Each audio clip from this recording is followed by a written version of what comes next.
जय श्री कृष्ण। पिछले वीडियो में हमने भगवत गीता के तीसरे अध्याय के 8वें श्लोक को पढ़ा था। आज 9वें श्लोक का बारी है। इसके पहले के श्लोक में भगवान ने कहा था कि तू शास्त्र विहित कर्तव्य कर्म को कर, क्योंकि कर्म ना करने की अपेक्षा कर्म करना श्रेष्ठ है और कर्म ना करने से तेरे शरीर का निर्वाह भी नहीं होगा। तो यहाँ एक जिज्ञासा पैदा होती है कि शास्त्र विहित जो यज्ञ, दान और तप आदि शुभ कर्म भी जो हैं वो भी तो बंधन के कारक माने गए हैं। फिर कर्म ना करने की अपेक्षा कर्म करना श्रेष्ठ कैसे हो गया? तो ये जो जिज्ञासा मन में आती है पिछले श्लोक के कारण, इस प्रश्न का उत्तर भगवान श्री कृष्ण इस श्लोक में दे रहे हैं। श्लोक है, यज्ञार्थात् कर्मणो अन्यत्र लोको अयं कर्म बंधनः तदर्थं कर्म कौन्तेय मुक्त संगः समाचर। यानी यज्ञ के निमित्त जो किए जाने वाले कर्म हैं, इसके अतिरिक्त जो दूसरे कामों में लगा हुआ मनुष्य का समूह है, वह मनुष्य समुदाय कर्मों से बंधता है। ये पहली लाइन है। दूसरी लाइन में कहते हैं कि इसीलिए हे अर्जुन, तू आसक्ति से रहित होकर उस यज्ञ के निमित्त ही भली भांति कर्तव्य कर्म को कर।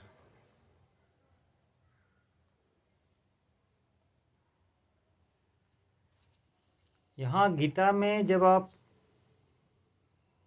यज्ञ की चर्चा कर रहे हैं तो उसमें कर्तव्य कर्म रूप यज्ञ की बात की जाती है। यज्ञ शब्द के अंतर्गत यज्ञ, दान, तप, होम, तीर्थ सेवन, व्रत, वेदाध्ययन ये तो आते ही हैं। इसके अलावा समस्त तरह की जो शारीरिक, व्यवहारिक और परमार्थिक क्रियाएं आ जाती हैं, वो भी यज्ञ कर्म माने गए हैं। कर्तव्य मानकर किए जाने वाले व्यापार, नौकरी, अध्ययन, अध्यापन इत्यादि जो शास्त्र विहित कर्म हैं, उनको भी यहाँ यज्ञ माना गया है। दूसरों को सुख पहुँचाने के लिए, दूसरों के हित के लिए जितने भी तरह के कर्म किए जाएं, वो सब गीता में यज्ञार्थ कर्म ही माने जाते हैं। तो इस तरह के कर्म से होता क्या है?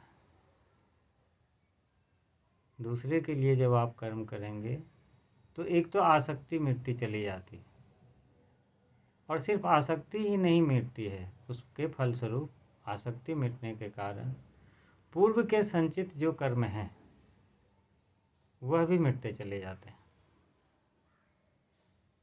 क्योंकि कर्म का जो फल होता है, उसका जो उद्देश्य प्राप्त होता है, वो क्रिया के रूप में नहीं प्रयोग होता कि कोई क्रिया गलत हो जाती है। सैनिक लड़ता है, मारता है, हत्याएं करता है, तो उसको उस हत्या का पाप नहीं लगता। जिस उद्देश्य से हम कर्म करते हैं वह उद्देश्य यहाँ मायने रखता है। वो अपने किसी स्वार्थ के लिए नहीं लड़ता, उसका उद्देश्य राष्ट्र की सेवा है। तो इस तरह से जो कर्म किए जाते हैं कर्तव्य कर्म के रूप में, वो बंधन कारक नहीं होते। तो यहाँ भगवान श्री कृष्ण यही कह रहे हैं कि इस तरह के कर्म करने से कर्म की भावना नहीं रहेगी। स्वार्थ की भावना जब ना हो तो वो कर्म भी जो है वो परमात्मा की प्राप्ति वाला बन जाता है। तो वहाँ वो यही आज्ञा दे रहे हैं कि तू भी आसक्ति से रहित होकर उस यज्ञ के निमित्त ही भली भांति कर्तव्य कर्म को कर। यानी कर्म बंधन से मुक्त होने के लिए निष्काम भाव से केवल कर्तव्य पालन की बुद्धि से ही शास्त्र विहित कर्म को करना चाहिए।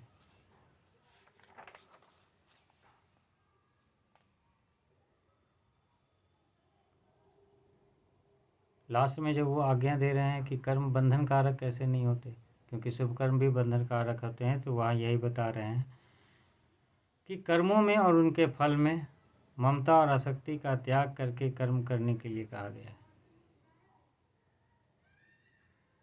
यानी कर्म का त्याग नहीं करना, कर्मों में और उसके फल में जो ममता और आसक्ति होती है, स्वार्थ होती है, उसका त्याग करके उन्होंने कहा है कि उसका त्याग करके तुम जो कर्म करोगे तो वो कर्म जो है तुम्हारे बांधने वाले नहीं होते, उसमें पूर्व संचित जो पाप पुण्य हैं सभी विलीन हो जाते हैं। इसीलिए तुम भी जो है ममता और आसक्ति का त्याग करके केवल शास्त्र विहित कर्तव्य कर्म को करो। उसमें कई बार होता है कि कर्तव्य कर्मों का अच्छी तरह आचरण करने में दो तरह से सफलता आती है, मतलब दो तरह की परेशानियां आती है जिससे हम कर्म करने में शिथिल हो जाते हैं। अब जैसे मनुष्य का हमारा स्वभाव ही है कि हम पहले फल की कामना करके कर्तव्य कर्म में प्रवृत्त होते हैं, और जब देखते हैं कि कर्मयोग के अनुसार फल की कामना नहीं रखनी है, तब विचार आता है तो फिर करने में क्या फ़ायदा, कर्म ही क्यों करूँ फिर जब कोई फल ही नहीं प्राप्त होना। और कई बार होता है कि जब आप कोई काम करते हैं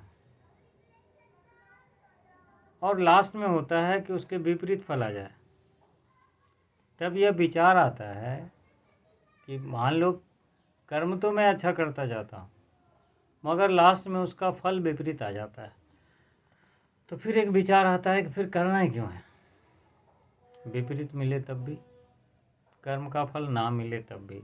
लेकिन कर्मयोगी जो है ना तो कामना करता है और ना ही कोई नाशवान फल वो चाहता है,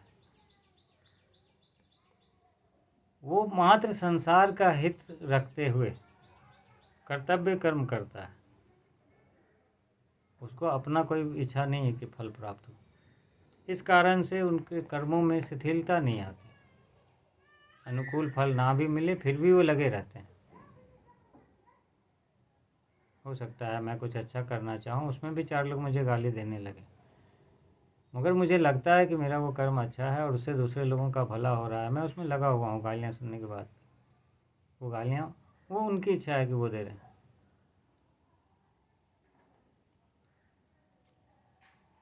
तो यहाँ वो लास्ट में इसी तरह के कर्म को करने की अर्जुन को आज्ञा दे रहे हैं ताकि उसका वो जिज्ञासा शांत हो। यहाँ एक मार्मिक बात है कि मनुष्य का स्वभाव प्राय ऐसा हो गया है जिसमें उसको अपना स्वार्थ पहले दिखाई देता है। कुछ भी हम करना चाहते हैं तो सबसे पहले अपने फ़ायदे की बात सोचते हैं, और जिसमें फ़ायदा नज़र आता है उस कर्म को हम बहुत तत्परता से करते हैं, और वही कर्म हमारे लिए बंधनकारक भी होता है। अतः इस बंधन से छूटने के लिए कर्मयोग के अनुसार आचरण करने की बहुत आवश्यकता है।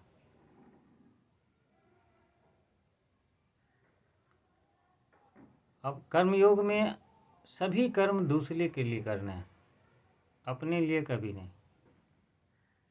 तो दूसरे जब हम कहते हैं कि दूसरों के लिए करना है, तो यहाँ दूसरे कौन कौन है? दूसरे का मतलब ये सारा संसार, मेरे पड़ोसी, बाकी दुनिया के लोग। क्या सिर्फ यही दूसरे हैं या दूसरा कोई और भी है?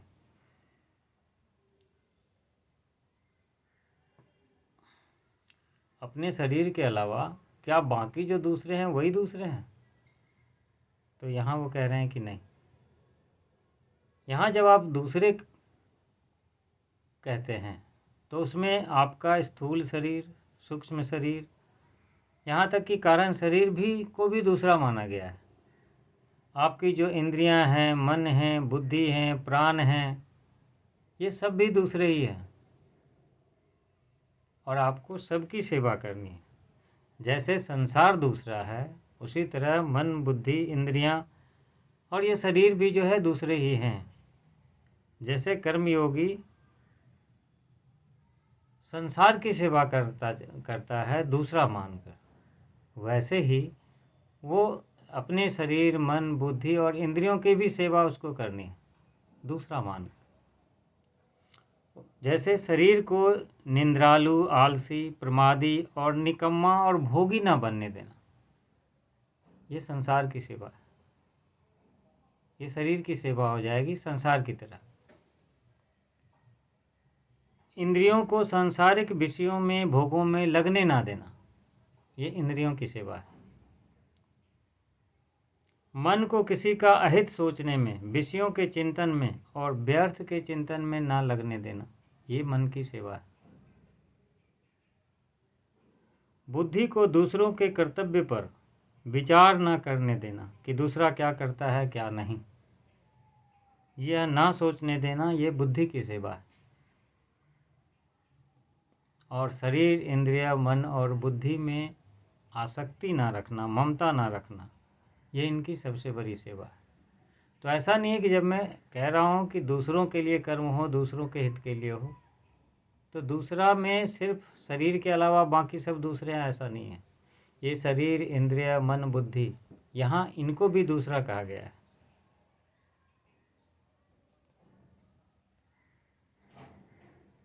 तो यहाँ इनकी भी सेवा करनी है बिना ममता और आसक्ति के, कर्तव्य कर्म के रूप में।